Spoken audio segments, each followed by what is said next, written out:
Welcome to Tex Murphy Radio Theater. When we last left our hero, Tex had been shocked to learn he was wanted for Chelsee's alleged murder.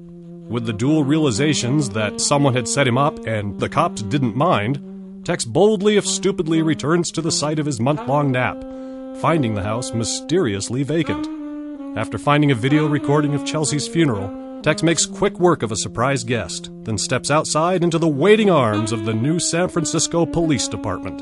And now, Episode 5, Jail, Bail, and Happy Trails. The cops handcuffed me, but at least they let me keep my clothes on. After a short flight to the cop shop, I was scanned, printed, and photographed. Then they took me upstairs. One of them asked if I wanted some coffee, but I wasn't going to fall for that old trick. I was escorted into the interrogation room. The chair was as uncomfortable as I remembered, but it looked like the bare bulb was a fresh 60 water. I settled in for a battle of wills. 12 hours later, I was ready to confess that I'd kidnapped the Lindbergh baby. I told the cops I wouldn't say another word without my attorney present, but they weren't falling for that old joke, so I resorted to feigning a spastic seizure. Well, that did the trick. A few minutes later, I was safely in the drunk tank, curled up in the fetal position. Come on, Murphy. We both know you ain't got Tourette's. My chain's all yanked out, Mac. Go get someone else to pull your finger. Shut up. We gotta talk. Mac sounded serious. Either his hemorrhoids were acting up or things were somehow worse than I thought. We're gonna have to make this quick. I know we don't exactly send each other birthday cards, but we've helped each other out a few times, and that's worth something. Tell you what, Mac. Get me out of here and I'll buy you a cake with candles. When's your birthday?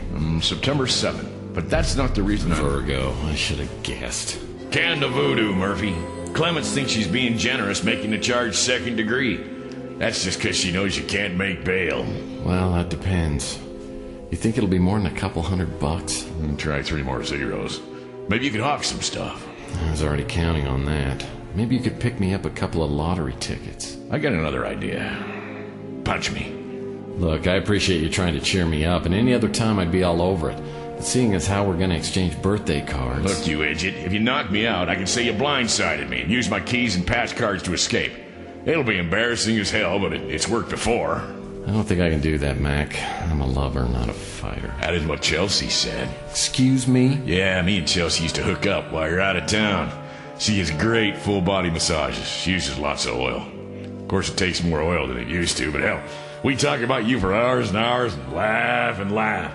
And then we dress up like... Ow! Come on, Murphy! Is that all you got? We ended up going with Plan B. Matt gave me his keys and pretended I'd knocked him out. Things were finally looking up. Not only was I out of the pokey, but I'd gotten to punch out a fat-nosed bastard cop. On the downside, I owed him birthday cakes for life. And even if I managed to break out of the big house, I'd be on the lam forever. Or at least until I found my one-armed man. I crept down the corridor playing pass-card roulette with Malden's keychain. As I reached an intersection, I paused at the corner. How did he make bail? He did, and some friend of his. He's got friends? Yeah, stupid friends. And he's going to run like a cheap pair of nylons. Oh, I hate cheap nylons. If they were talking about me, well, it seemed too good to be true. Getting bailed out beat the hell out of a jailbreak. So I made like Elmer Fudd hunting Wabbit and tiptoed back to the cell. After some paperwork and a stern warning to stay within the city limits, I found myself in the passenger seat of Louie's Camaro. I'd pretty much decided the whole setup was connected to Chelsee and not me. I'd just been in the wrong place at the wrong time, as usual. I asked Louie if he'd mind making a quick stop at Chelsea's apartment at the Seven Gables. He waited out in the car as I climbed to the 3rd floor, stopping only once to catch my breath. I reached the door and was about to go to work on the lock when I heard something inside the apartment. The door was unlocked and I flung it open, catching a swarthy and guilty-looking fellow by surprise. Astro diablo.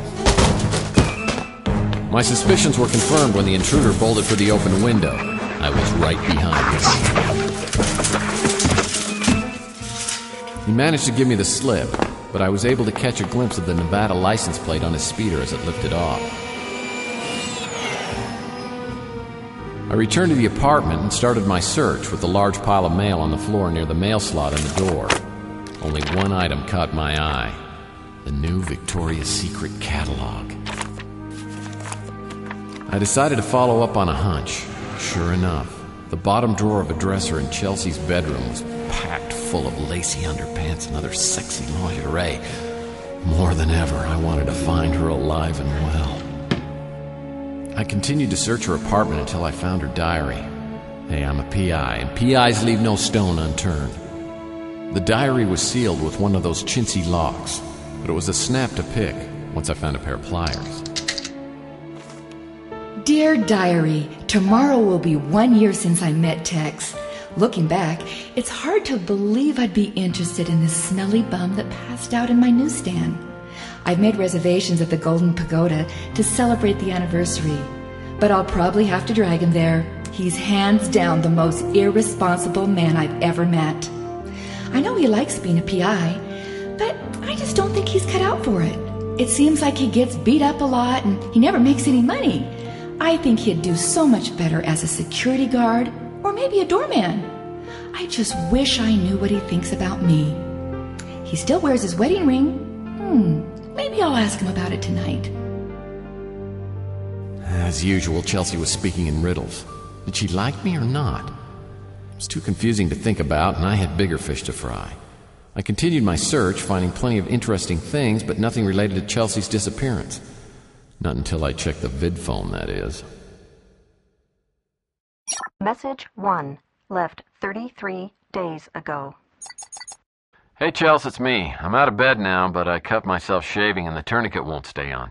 I'll be there as soon as I can.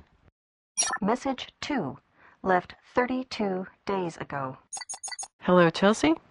This is Professor Perry. I'd like to get together outside of class and discuss the paper you wrote about Anastasia Romanov.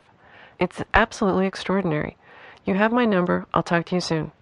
Message 3, left 28 days ago. Message 4, left 9 days ago.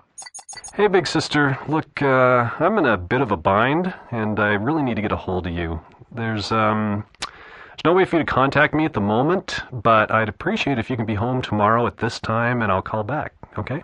Love you. Message 5, left 8 days ago.